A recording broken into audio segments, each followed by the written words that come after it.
With the rise of social media, we're constantly bombarded by comparisons, societal expectations, and pressures to live up to certain standards. It's so easy to lose ourselves in the quest for a version of success or happiness that others define. But what if I told you right now that the key to living authentically isn't about fitting into this world, but rather it's about embracing who you truly are? Hi everyone, I'm Mika, and for today's vlog, we are diving into how to reconnect with your authentic self. By the end of this video, you'll have a deeper understanding of why we seek external validation and why we often feel the need to people please. So, I've broken down this video into 4 parts, and trust me, it's not just about me talking to you, but rather, I'll also be sharing some practical, actionable steps that you can take to start discovering the real you. Without further ado, let's get right into the video. First, it all starts with knowing yourself. Everything from your most basic traits to your deepest traumas. Okay, hear me out. Oftentimes, different people have different perceptions of us. Your parents, your family, your friends, your acquaintances, your boss, or even your partner may see you in a completely different light. And that is the truth because I came to realize this personally. I used to ask my friends about their first impressions of me, and there was an activity in our senior high school recollection where we had to write down our strengths and weaknesses. Reading their responses and hearing their thoughts made me realize just how differently others view me compared to how I see myself. Some said that I was shy, mean, hardworking, passive, independent, and friendly. That was the moment I truly understood that everyone has a unique perception of who I am, and so do you. The only person who truly knows us is ourselves. We've faced challenges that only we can understand.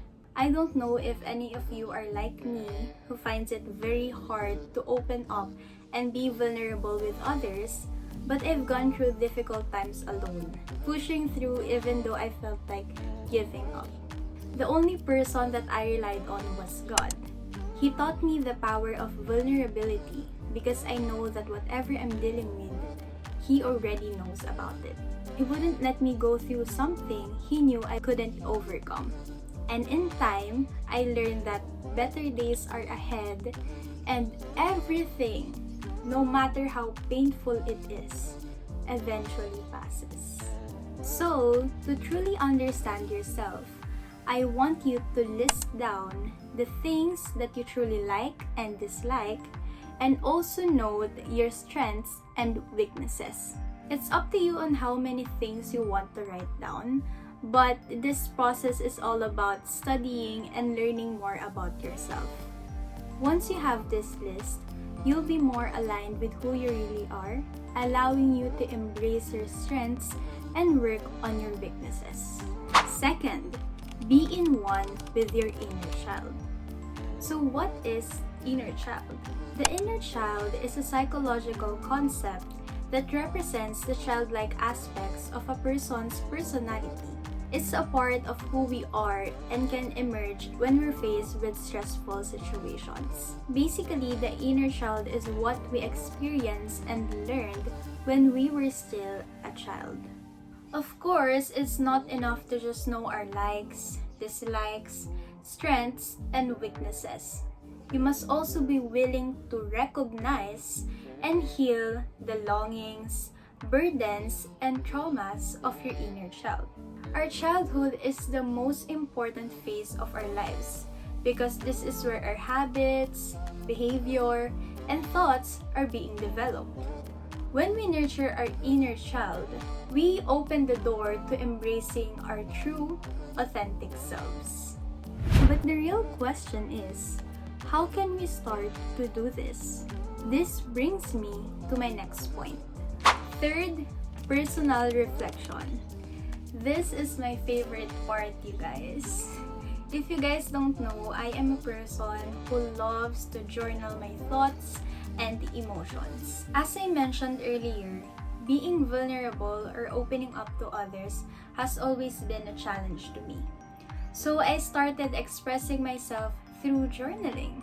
It's where I process and regulate my thoughts and emotions. And you can do this too. If you guys are curious about how to start journaling, I actually made a video about this so you guys can check it out. Now, self-reflection isn't limited to journaling alone.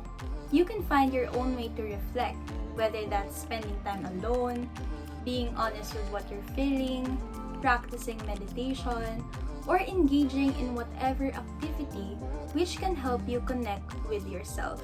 This will help you become more self-aware and allow you to better understand your triggers, why you might constantly seek external validation, why you're drawn to people-pleasing, and why you may put other people's opinions ahead of your own. It's a journey of discovering your true self. Over the years of journaling, I've come to realize that I often seek external validation and fall into people-pleasing because I only feel worthy when I do something for others. Yup. I also tied my self-worth to my achievements, which is why I pushed myself to pursue academic honors, join extracurricular activities, and anything else that I thought would help me succeed. But all of this was just making me feel burnout. To guide you with your self-reflection, I will also share some journal prompts that have helped me along the way, and I hope that would also help you along the way. With that being said, it's not just enough to simply connect with your inner child and reflect, but it's also crucial to take action in living as your authentic self. Reflection is just the start. The real growth happens when you begin to act on what you discover about yourself. Our last point is, take action. Now that you've learned some self-awareness through reflection, it's time to put what you've learned into practice. Let me share an example from my own life. When I started realizing that I was seeking external validation, people-pleasing, and not trusting myself because I was always putting other people's opinions ahead of my own, that was the time I knew that I need to take action. The first step was just as simple as learning how to say no. Last year, I found myself juggling a lot. Academics, church, and various organizations. Whenever an opportunity came up to head an event, host one, or join a committee, I would immediately say yes, without considering the workload. I thought it would give me valuable experiences and opportunities, and it did, but it also left me completely burnt out. After these events, I found myself constantly exhausted, needing to sleep more than usual. It was my body telling me that I needed to rest.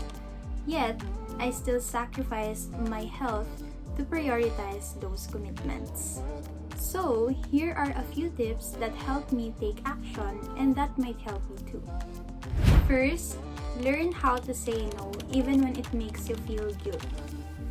Yes, I know it's hard, especially if you're someone who tends to people please, but you have to acknowledge and prioritize your well-being first. This links us to my next point. Second, prioritize your health and well-being. It's easy to put others first, but remember that you can't pour from an empty cup.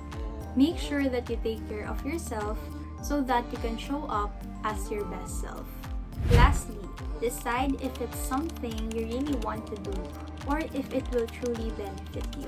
Take the time to assess whether a commitment is truly aligned with your goals and well-being. Learning how to say no to things that aren't right for you is the key to living authentically. There are plenty of tips out there, but these 3 have worked best for me. I hope they help you find what works for you too.